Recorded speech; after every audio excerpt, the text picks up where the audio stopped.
Boa noite. Vamos rapidamente falar de laboratório para cair na radiologia, né? São duas habilidades que vocês precisam desenvolver e sempre lembrar. O hemograma, pessoal, a gente divide ele em três fases, né? O eritrograma, o leucograma e o plaquetograma, né? O eritrograma, a gente vai basicamente avaliar a anemia, né? E para a gente classificar a anemia, a gente precisa primeiro definir a existência dela. Pela Organização Mundial de Saúde, né, a gente vai definir a anemia, o valor normal de hemoglobina, né, até 13 para homem, tá?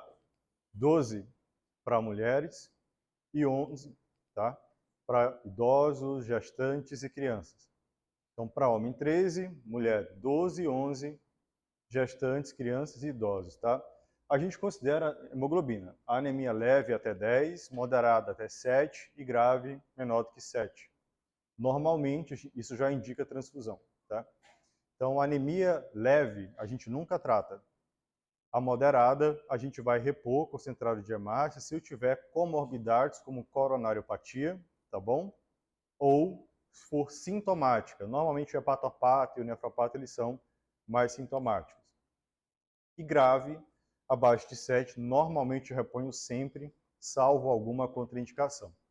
Um concentrado de hemácias, ele vai ter 300 ml de volume e ele vai conseguir aumentar a hemoglobina entre 1 a 1,5. Qual é a nossa meta? Chegar aqui, acima de 7. Tá? Passou disso, no paciente que não seja coronariopata, já é suficiente. Então, a gente nunca transfunde para normalizar a hemoglobina, porque isso traz complicações. Para a gente classificar o tipo de anemia, a gente precisa avaliar a hemoglobina corpuscular média, tá? Se ela vai ser hipercrômica ou hipocrômica ou normocrômica, e o volume corpuscular médio, né? Qual é o volume corpuscular médio normal de uma hemácia? 80 ali, assim, femtolitros, né? Então, acima disso, eu tenho macrocitose, pensar em anemia megaloblástica, deficiência de vitamina B12 e ácido fólico. E abaixo disso, microcitose, vou pensar nas anemias aí de etiologia carencial ou de doença crônica, por exemplo, né? O leucograma, pessoal, a gente vai olhar neutrófilo, monócito, linfócito, eosinófilo e basófilo. O aumento de cada um deles normalmente sugestiona um tipo determinado de infecção, tá? Concomitante no organismo. Muito importante lembrar, o que é o desvio à esquerda? Desvio à esquerda é a presença de formas jovens dos neutrófilos, né? Formas jovens de neutrófilo, tá? Quais são elas? Bastões, mielócitos e metamielócitos. Normalmente elas sugerem infecção bacteriana grave em curso, tá? Observação 1, reação leucemoide. Às vezes, durante uma sepse, uma infecção mais grave, o paciente ele faz 30, 40, 50 mil de leucócito, né? O valor normal de leucócito, pessoal, é de 4 a 10. Abaixo de 4 mil, eu tenho leucopenia, que costuma ser sempre mais grave, de pior prognóstico. Acima de 10 mil, eu tenho leucocitose, tá? E a leucocitose, ela pode ser por qualquer uma dessas frações aqui. Então, sempre que vocês pegarem um paciente com 30, 40, 50 mil, ou é reação leucemoide, tá? Que é transitória, você dá um antibiótico melhor, ou realmente é uma leucemia. Como é que eu diferencio?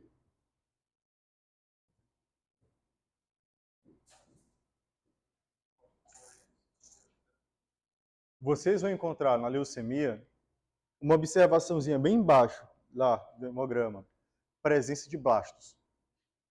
Se vocês encontrarem essa magnitude, 50, 40 mil leucócitos, e tiver assim, presença de blastos, leucemia. Já encaminha para hemato de urgência para fazer a biópsia de medula e o mielograma, tá? Isso é importante. A gente transfunde leucócito quando está baixo? Não, né? A leucoaférese é mais teórica do que prática, mas a gente tem como intervir. Diferente da transfusão de hemácia, de plaqueta, nos leucócitos a gente precisa estimular através de um fator de estimulação de colônia de neutrófilo, tá? Que é o filgrastrin ou granuloquine. Então, pacientes com neutrófilos abaixo de 1000, em uma condição chamada de neutropenia febril, é uma complicação comum na vigência de quimioterapia, a gente faz o granuloquine, tá? Para acelerar a reposição dos leucócitos. Plaqueta, pessoal, normal, entre 150 e 400 mil, tá? Eu considero plaquetopenia leve até 50 mil, moderada de 50 a 20, grave menor do que 20, severa, né, menor do que 10 mil. Até 50 mil, a gente não repõe, exceto pré-operatório especial. Quais são os pré-operatórios especiais? Cirurgia oftalmológica, neurocirurgia e cirurgia cardiovascular. Fora isso, não precisa, tá? Abaixo de 50 mil, eu vou transfundir em qualquer pré-operatório, inclusive CVC, idealmente, tá? Não funcionar abaixo de 50 mil, tá bom? Ou se o paciente tiver sangramento, tiver sintomático. Então, abaixo de 50 mil, com sangramento, transfunde. Abaixo de 20 mil, qualquer pré-operatório sintomático ou febre, porque isso fragiliza a vasculatura cerebral e aumenta o risco de AVCH. Abaixo de 10 mil, a gente transfunde sempre, porque o risco de sangramento do sistema nervoso central é iminente. Existem duas situações em que isso não é obedecido, onde eu tenho menos de 10 mil e eu não transfundo. Dengue e púrpura trombocitopênica trombótica, que é a deficiência de Adams T13. A gente não transfunde porque eu pioro a vasculopatia, tá? Então, nessas duas situações, eu não posso fazer plaqueta. O meu set point ele passa a ser de 5 mil. E aí eu pergunto para os residentes, como é que eu diagnostico púrpura trombocitopênica trombótica?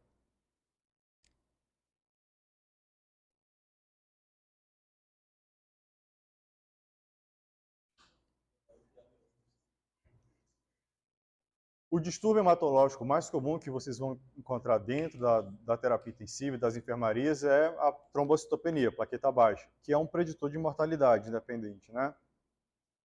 A primeira coisa que vocês vão avaliar, quando você pegar uma plaquetopenia, é avaliar o coagulograma. Se o coagulograma for alterado, tiver o coagulograma ruim, eu vou pensar em CIVD, coagulação intravascular disseminada, que é causado por sepse, trauma, etc. Se o coagulograma for normal, eu tenho que pensar em MAT, microangiopatia trombótica. Tá? Como é que eu faço para investigar? Eu peço cumbis direto e indireto, para afastar a causa autoimune, né, plaquetopenia autoimune inicialmente, e vou pedir pesquisa de esquizócitos em sangue periférico. Se tiver esquizócito em sangue periférico, significa que eu estou tendo destruição periférica. MAT, microangiopatia trombótica, é uma emergência médica. Então, você precisa, de fato, chamar o hematologista para avaliar plasmaféreses de urgência. Se tiver esquizócito negativo, eu vou pensar em outras etiologias, causa carencial, vou pedir um mielograma, investigar calazar, etc, etc, etc. Mas, na dúvida, dengue e esquizócito e sangue periférico, que é sugestivo de MAT, eu não posso transfundir plaqueta. O meu set point é 5 mil, tá bom? Pergunta de vida. Excluiu tudo, teu diagnóstico é PTI. Púrpura idiopática, né? Púrpura idiopática. E aí, qual o tratamento? Corticóide. Mas chegou um paciente hoje, sangrando a cabeça, vai ter que operar. Corticóide demora 2, 3 dias para fazer efeito. Imunoglobulina humana. Excelente. O pessoal da Lama, vocês são treinados já também, né? Não vale. Imunoglobulina humana, já caiu na prova, tá? Na prova da Amibe. Quando eu vou transfundir plaqueta, pessoal, como é que eu faço? Uma bolsa de plaqueta, tá, a cada 10 quilos. Então, se o paciente tem 60 quilos, 6 bolsas de plaquetas. 80 quilos, 8 bolsas de plaqueta. Uma alternativa é fazer por aférese, tá? Que é uma bolsa de um doador só, que já serve para repor um pool todo de plaqueta. O coagulograma é mais complexo, né? Foge um pouco da aula, mas vocês vão depois estudar a via intrínseca, a via extrínseca e via comum, né? Inclusive dentro do novo sistema de coagulação, que divide mais em fase de iniciação, amplificação e propagação. Tá? Ainda dentro das plaquetas, lembrar que existem 3 sítios de agregação plaquetária. Tá? A gente tem os mais comuns, né? A da ciclooxigenase, que é onde atuam os principais ARNs, inclusive o AS, o somalgin. Os inibidores da ADP, tá? Da adenosina de fosfato, que é o clopidogrel, e os outros mais comuns. E o inibidor do GP2B3A, que é o abciximab, por exemplo, tá? O agrastat, que a gente usa para tripla antiagregação plaquetária no cenário de coronariopatia, né? Isso aqui foge um pouco, a gente tem uma aula só sobre anticoagulação plena, né? Mas já fica aqui o resumo para vocês, já irem dando uma olhada, a gente vai ter uma aula só disso daqui.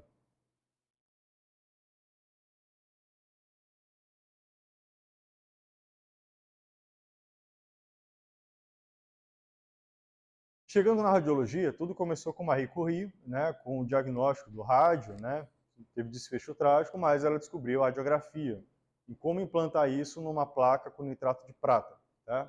Hoje evoluiu muito, a gente já tem o raio-x digital.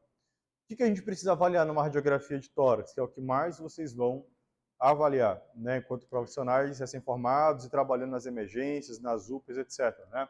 Radiografia de tórax. O ABCDFG. Tá? O que é o A? Via aérea. A primeira coisa que eu olho na radiografia é a via aérea. Traqueia, né? E os dois carinhos e os dois brônquios ponte principais. B, breathing, pulmão, respiração. Eu vou avaliar as cúpulas pulmonares, né? Se tem algum sinal, alguma mancha, alguma hipotransparência, né? Raio-x a gente fala de transparência, tá? C, coração em vasos da base.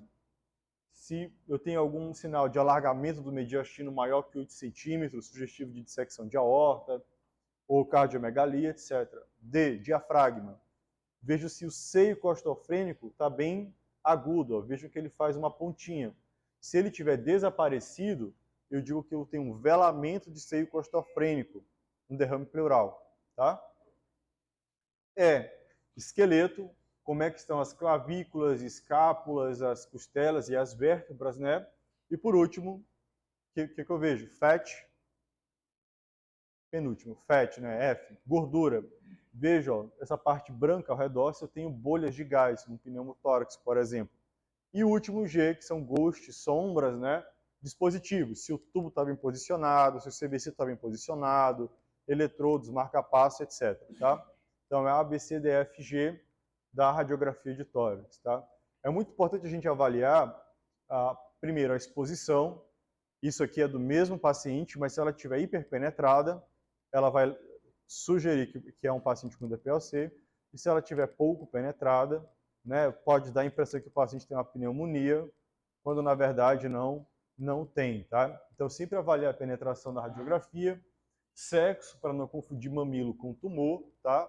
A posição, que é fundamental, que é a P e PA.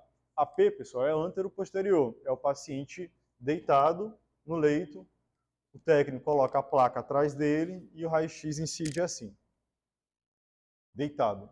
Ele pode falsear o quê? Cardiomegalia. Então, nunca avalie em área cardíaca no paciente em AP, deitado, porque vai estar falseado. Para avaliar coração, o raio-x bem feito, idealmente, o que a gente não consegue fazer na UTI, por exemplo, que está todo mundo deitado no leito, é o paciente em pé, em PA, porque ele fica de costas para a placa, segurando, e o raio incide póstero anterior. Aí, em pé, eu consigo fazer uma boa avaliação. Então, sempre que possível, peça as radiografias de vocês em PA, na requisição, para fazer sentado ou em pé. Se o paciente não puder ficar sentado em pé, vocês vão pedir em AP, ok? Isso é importante. Aqui, por exemplo, uma paciente com mastectomia, na anamnese, né, você pode pensar que ela tem uma pneumonia, que é a direita. Mas não é. Essa aqui é a mama dela, que não está aparecendo aqui porque ela é mastectomizada. Então, sempre ter esses cuidados, né? Não confundir mamilo e mama com pneumonia e tumor, tá? A diferença que faz fazer em pé, em PA, e AP deitado no leito, você vai achar que o paciente tem cardiomegalia, quando na verdade não tem, né? E aqui, o que a gente está vendo? De cara, uma hipotransparência, ou seja, está pouco transparente, está muito branco, na base do pulmão direito, concordam? Até que me prova o contrário, isso aqui é o quê? Consolidação. E aí, consolidação pode ser pneumonia, pode ser uma contusão pulmonar se for um trauma, por exemplo, pode ser, enfim, uma broncoaspiração. O fato é que, olhando a imagem, eu vejo uma provável consolidação na base pulmonar direita. E a história vai ajudar a fechar o diagnóstico, tá? Aqui, um abscesso pulmonar, uma cavitação. Vou pensar a primeira coisa em quê? Tuberculose. Segunda, terceira, quarta e quinta opção, tuberculose também, né? Tuberculose.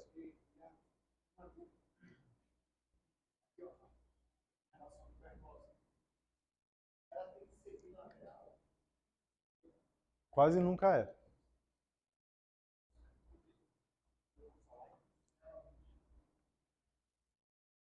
O que você vê bilateral, padrão miliar de tuberculose, que é o padrão disseminado. A gente vai ver daqui a pouquinho a imagem. Mas normalmente, tuberculose comum, ela costuma vir unilateral e acometendo o hábito pulmonar mesmo. Aqui, pessoal, derrame pleural volumoso, né? Ocupando mais de 2/3 aí do tórax, tá bom?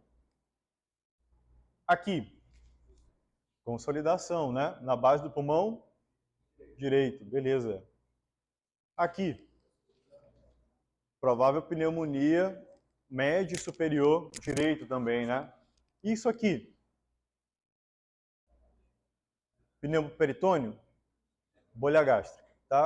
Então, normalmente, já vi muitos residentes desesperados com isso aqui. Isso aqui é bolha gástrica, fica à esquerda, tá? Se ela tiver à direita, é um problema. Provavelmente é um pneumoperitônio. Mas aqui é a bolha gástrica, normal, tá? Ó, aqui, bolha gástrica e cólon. Isso aqui, baita do derrame pleural, né? Ou atelectasia. Como é que eu diferencio derrame pleural de atelectasia? A atelectasia, ela cria um vácuo. Ela puxa o coração e o mediastino para ela. O derrame pleural, ele empurra para o outro lado. Qual é a melhor forma de diferenciar? Ultrassom. Tá? Aqui, por exemplo, está puxando ou está empurrando? Vocês acham? Puxando. Isso aqui é o quê? Uma atelectasia, provável, né? Ali, colabou. Provavelmente é o derrame pleural muito volumoso ou uma atelectasia completa, né? De bronquiofonte. Aqui, puxando ou empurrando? A impressão que dá para vocês? Sugando, né? Desviando o coração para lá. Atelectasia provável, tá? E aqui, pneumotórax hipertensivo, né? Você tem a perda da continuidade da linha, né, da trama vascular, e o mediastino todo empurrado, que é o que define o caráter hipertensivo, tá? Pneumotórax hipertensivo. Aqui, pneumotórax também, tá? Aqui, pneumonia no ápice do pulmão direito. Pneumonia, a gente chama isso de pneumonia do lobo pesado. Qual é o agente etiológico mais comum? Klebsiella. Cai em prova, tá? Aqui eu vou suspeitar de uma tuberculose miliar, por exemplo. Tá? Padrão disseminado, vidro fosco no raio-x, a tomografia elucidaria melhor. Tá?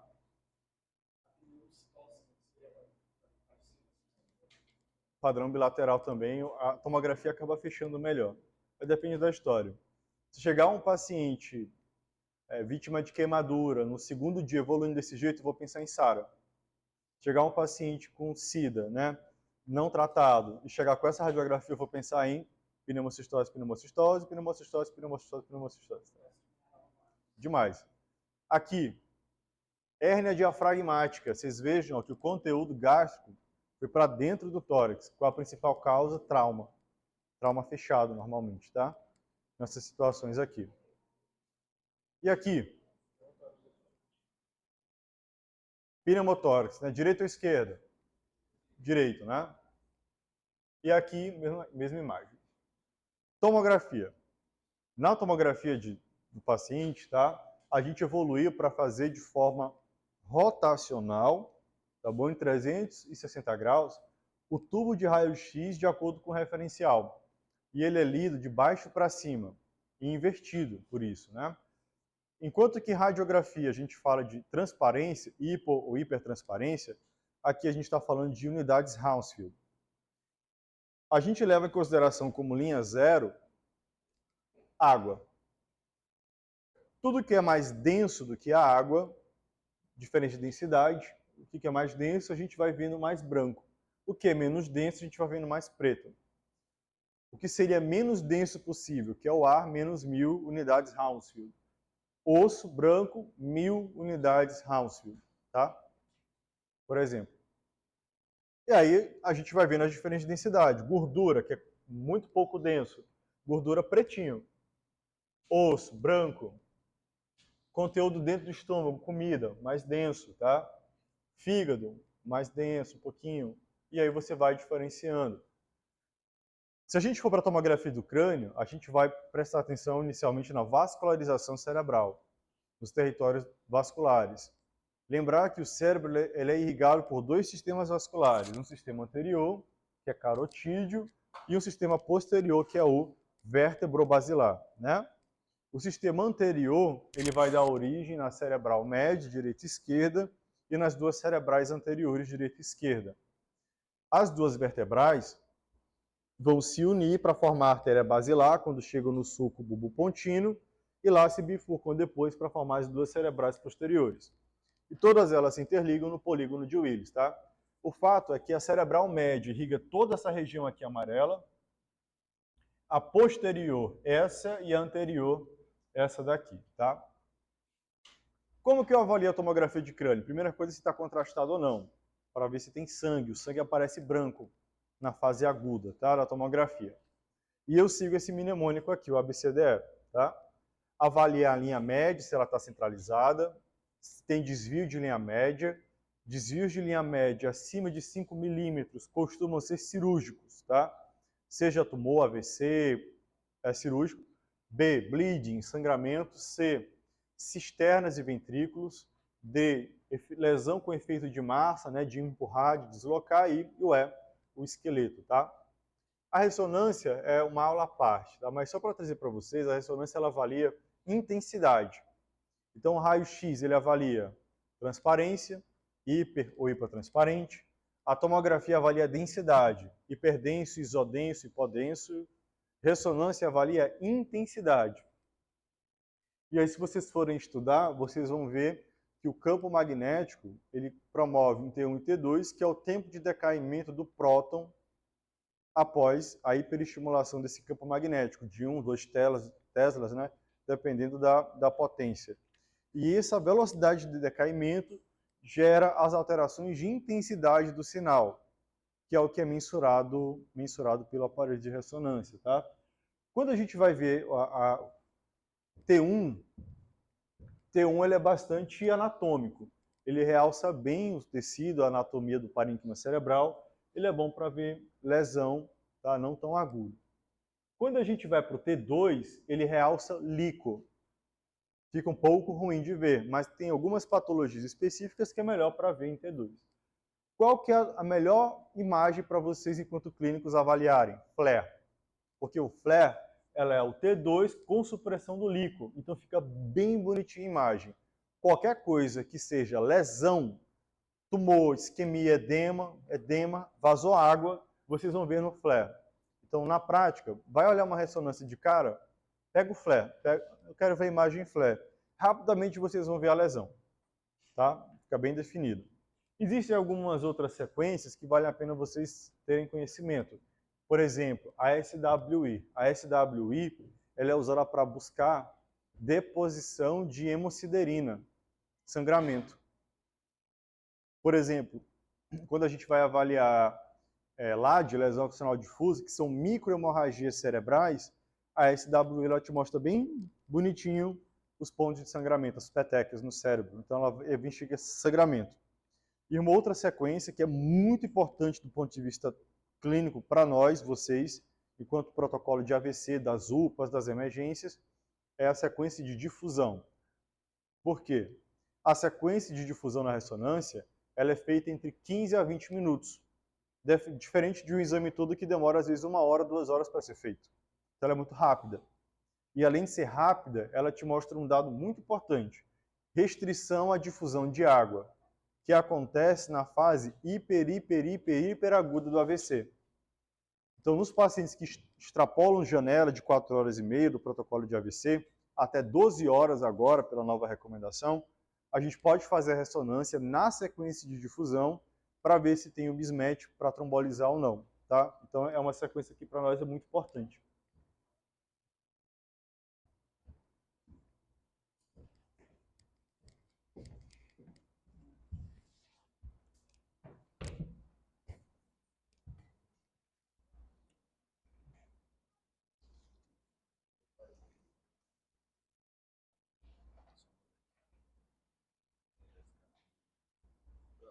Deixa eu duplicar, né?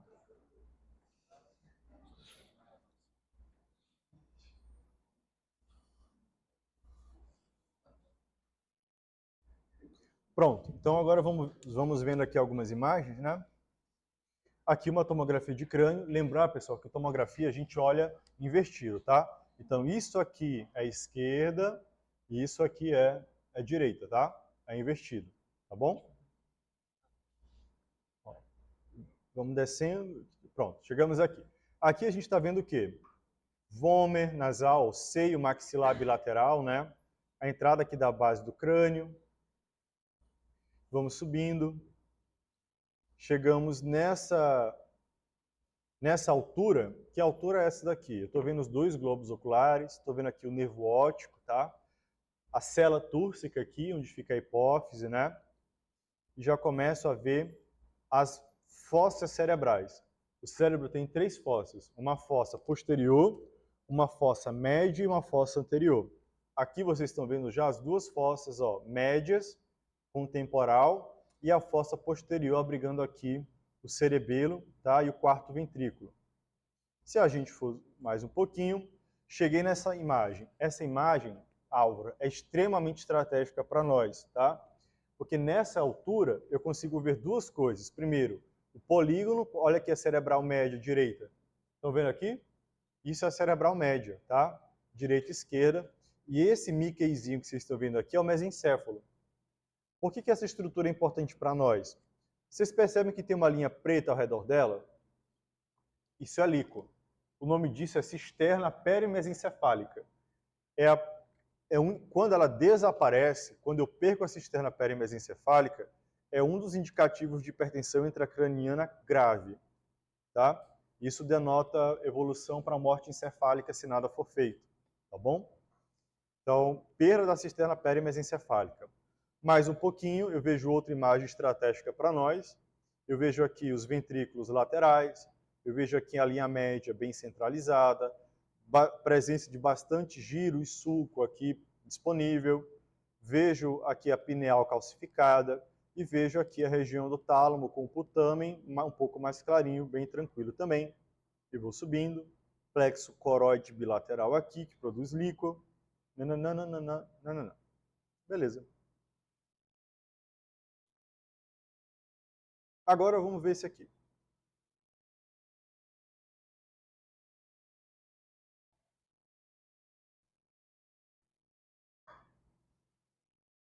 Como eu nunca lembro das imagens, então a gente vai vendo junto e vai laudando junto, tá? Aqui eu estou vendo o quê? Fossa média, né? Isso aqui é o quê? Quarto ventrículo, maravilha. Cheguei na área, ó, polígono de Willis aqui. Que estrutura é essa aqui?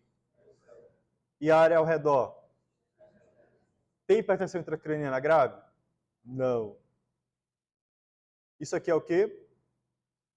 Calcificação da pineal, é normal, tá? Não tem meditação que reverta isso daqui. Isso aqui é sangramento? Não. Isso aqui é calcificação do plexo coroide, tá bom? Ou corioide.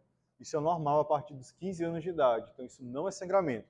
Esses 3 pontinhos de calcificação, plexo coroide e pineal, são normais no adulto, tá? A linha média está centrada? Sim ou não? Tem sangramento? Não. Tem alguma lesão com efeito de massa? Cisternas e ventrículos estão simétricos e bem localizados? Tem algum sinal de fratura?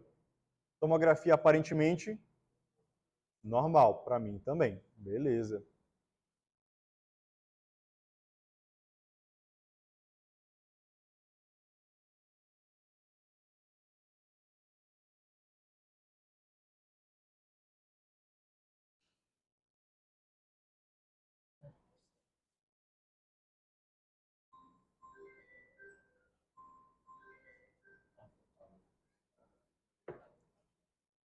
Esse é João, né?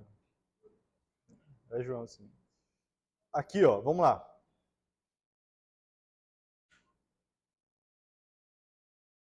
Subindo, aqui é a medula oblonga, o bulbo cerebral, né, do tronco, cerebelo, subindo, quarto ventrículo, mesencéfalo, cisterna tá ok, aparentemente, né? Cerebral médio aqui, ó. Um pouquinho hiperdensa, tá esquisito. Calcificação do plexo coroide da pineal. Linha média está centrada? Tá. Os ventrículos estão ok, estão simétricos? Não. Tem sangramento visível assim? Não. Para não dizer que não tem nada, percebem que esse lá está um pouco mais escuro que esse. Aqui está mais pretinho. Dá para perceber, de verdade? Beleza. Também está mais escurinho aqui, né? Beleza. Eu vejo uma hipodensidade, aparentemente, do lado direito. Esse é um paciente que chegou com déficit neurológico focal para vocês, tá? Chegou com afasia e hemiparesia esquerda. Fez a tomografia, olhou isso daqui de cara. Pensar em quê? AVC. Mas você está num grande centro que faz tomografia por perfusão. Baita de um AVC. Que território? Cerebral anterior, média ou posterior? Média, né? Provável aqui síndrome de cerebral média. Esse paciente tem que ir imediatamente para a hemodinâmica fazer a trombectomia mecânica, tá? E aqui vocês conseguiriam ver melhor, né, no scout do contraste, a obstrução ali da cerebral média. Então, caso interessante. Esse caso aqui, isso é uma arteriografia, tá?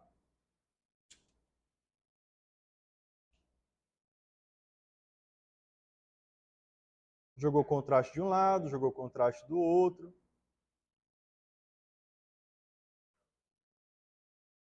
O que vocês acham que é isso aqui?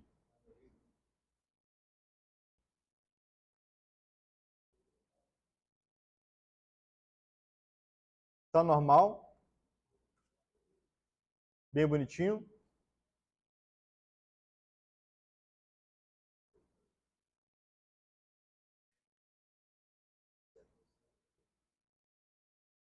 Cateterizou. Algum sinal de estenose ou de aneurisma visível?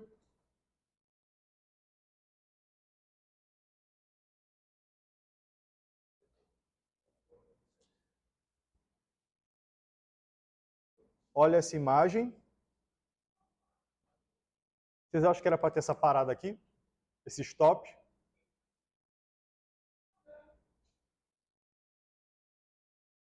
Olha agora. Olha esse. Presta atenção. Ó, vai jogar o contraste. Viu que vai parar bem aqui? Ó. Fez a trombectomia do AVC que vocês diagnosticaram. Viu como abriu aqui, ó? Conseguiram ver a diferença? Então isso aqui é o efeito da trombectomia nesse AVC, né? Hiperagudo. E essa imagem, se chegasse agora para vocês, o que vocês estão vendo aqui? A linha média está centrada? Ou não, ela está mais desviadinha? Está mais desviadinha. O ventrículo está simétrico e normal, está esmagado aqui. Já está comprimido. Eu tenho giros e sulcos desse lado, e desse lado está tudo normal, está tudo apagado aqui. Edema cerebral à direita, né? Vamos ver como é que está a sistema mesencefálica. Ainda está livre. Qual é a causa disso aqui? Tem lesão com efeito de massa? Tem. Eu tenho uma isquemia inchando o meu cérebro. Tem lesão com efeito de massa e aparentemente já está até fazendo transformação hemorrágica aqui. Essa área preta, que é o que, gente? Isquemia. Tá? Isquemia. É um baita de um AVC. Tá bom? Isso é o mesmo paciente que vocês viram a imagem, fez a trombectomia e 2 dias depois está com essa imagem aqui. Tá? Ainda é sequela, efeito da deprivação de oxigênio pelo cérebro. Provavelmente esse paciente, por exemplo, iria para craniectomia descompressiva, tá? E foi mesmo, estamos vendo aqui ele já craniectomizado, tá bom? É a única indicação de cirurgia no AVC isquêmico, tá? É a trombectomia descompressiva, a craniectomia descompressiva nesses pacientes com síndrome cerebral média maligna, tá bom?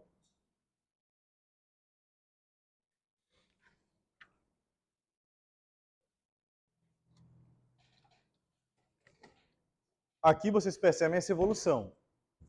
O paciente chega para vocês com essa imagem, em algumas horas evolui para essa, fecha todo o território da cerebral média e com 2 dias está assim, herniando, tendo que operar as pressas para não fazer ME, tá? Clica aí, Carlos, por favor.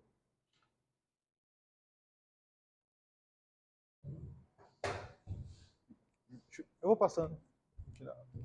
De boa. Agora tem muita imagem. Aqui, pessoal, qual é o diagnóstico? AVCH, acidente vascular encefálico hemorrágico. Direito ou esquerdo? Esquerdo, beleza. E ele sangrou para dentro do ventrículo, estão vendo? Eu chamo isso aqui de hemoventrículo. Pessoal, vocês acham que isso aqui é cirúrgico ou não? Tem bastante giro e sulco? Tem.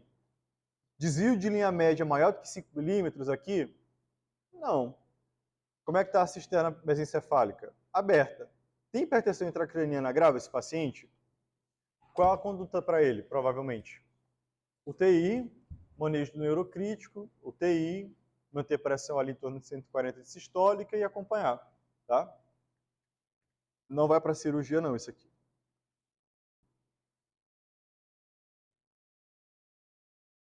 Nessa imagem, vocês estão vendo o sinal clássico da radiologia, que é o sinal de síndrome de hiperdensidade da cerebral média. Ele acontece no AVC isquêmico agudo quando tem uma trombose de um grande segmento. É maligno, quando vocês olharem essa imagem aqui, no paciente sintomático, é maligno e com alto risco de morte e mortalidade. Tá? Aqui vocês veem um AVCH grande, aqui de fossa posterior, que é extremamente perigoso, porque o espaço para edema é muito pequeno na fossa posterior, e aqui uma catástrofe, que é um sangramento de tronco cerebral. Esse paciente provavelmente nunca mais vai acordar. Aqui um AVC isquêmico, o hemorrágico. Esse aqui, vocês acham que é cirúrgico? Olha onde é que está a linha média. Saiu daqui para cá. Vocês acham que tem mais ou menos de 5 milímetros aqui? Deve ter uns 5 centímetros aqui, né? Então, é cirúrgico com certeza, tá? Esse aqui. Ou se não, já está em ME. Aqui vocês estão vendo um HSA, uma hemorragia subaracnoide. Percebam que o sangue está banhando os giros e as cisternas, né? Preenchendo o que era a cisterna perimesencefálica de sangue. Aqui, estão vendo? Isso é uma hemorragia subaracnoide, que é uma outra patologia. Hemorragia. Aqui vocês estão vendo um extradural em formato biconvexo, tá? Biconvexo aqui, ó. Desvio de linha média brutal. Esse paciente ou opera ou faz ME. Aqui, hemorragia subaracnoide. Aqui vocês estão vendo um subdural. Vejam, ó, que tem um desvio de linha média grande, muito edema, mas olha o formato dele, é um formato de meia-lua. Ele não respeita a anatomia cerebral. Ele vai banhando o cérebro, estão vendo? Diferente do extradural, que é arterial, né?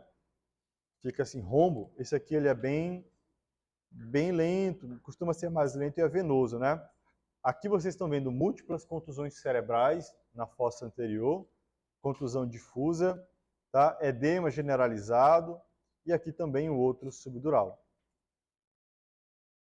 Chegamos no abdômen.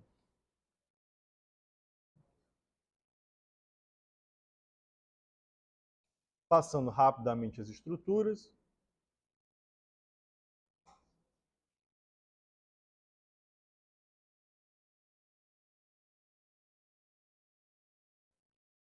Coração e vasos da base, pulmão, né, bilateral, não vejo derrame pleural aqui, e vou descendo, começo a encontrar aqui a aorta torácica descendente, fígado, veia porta, baço.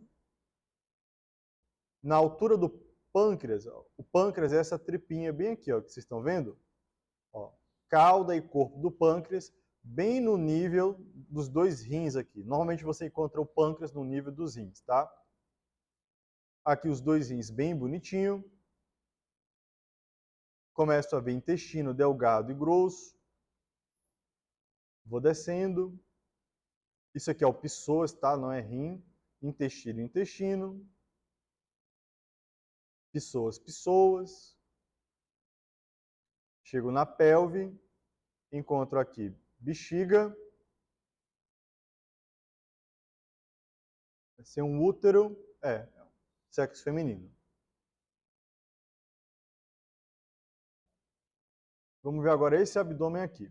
Agora ele foi feito contraste para esse paciente, contraste triplo, tá? Contraste triplo. Retal, oral e venoso. Como é que eu prescrevo contraste oral, pessoal? Para fazer paciente com problema intestinal, para ver obstrução.